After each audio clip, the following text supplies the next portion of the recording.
Naruto முடிஞ்ச அளவுக்கு ஒத்தாலா எல்லா பெயினையும் ஹேண்டில் பண்ணிக்கிட்டு இருப்பான். ஆனா அவங்க தான் காட் லெவல் பவர் உள்ளவங்களாச்சு, அவ்வளவு ஈஸியாலாம் அவங்களை ஜெயிச்சிட முடியாது. ஈவன் அவங்களை கொன்னாலுமே அவங்க திரும்ப வந்துகிட்டே தான் இருப்பாங்க. 6 பெயின்ஸோட பவர்ஸ் அண்ட் வீக்னஸ் அனலைஸ் பண்ணி அவங்களை அட்டாக் பண்றதுக்குள்ள நருட்டோவை ரிசீவர் ராட்ல இறக்கி அவனை லாக் பண்ணிடுவான் மெயின் பெயின் யாஹிகோ. இன்னும் சொல்ல போனா ஆல்மோஸ்ட் நருட்டோவை டிஃபீட்டே பண்ணிட்டான். அந்த நேரத்துல யாருமே அவனை காப்பாற்ற முன் வரல. ஈவன் அவன் டீமட்டான சாக்குரா கூட முன் வரல. அப்படியே வந்திருந்தாலும் எந்த பிரயோஜனமும் இல்ல.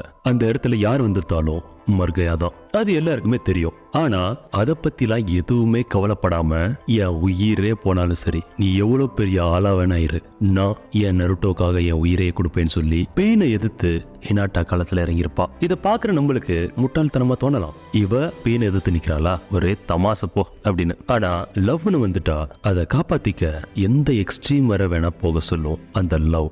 Love is always blind. Hinata அவளோட ஃபுல் பவர் யூஸ் பண்ணி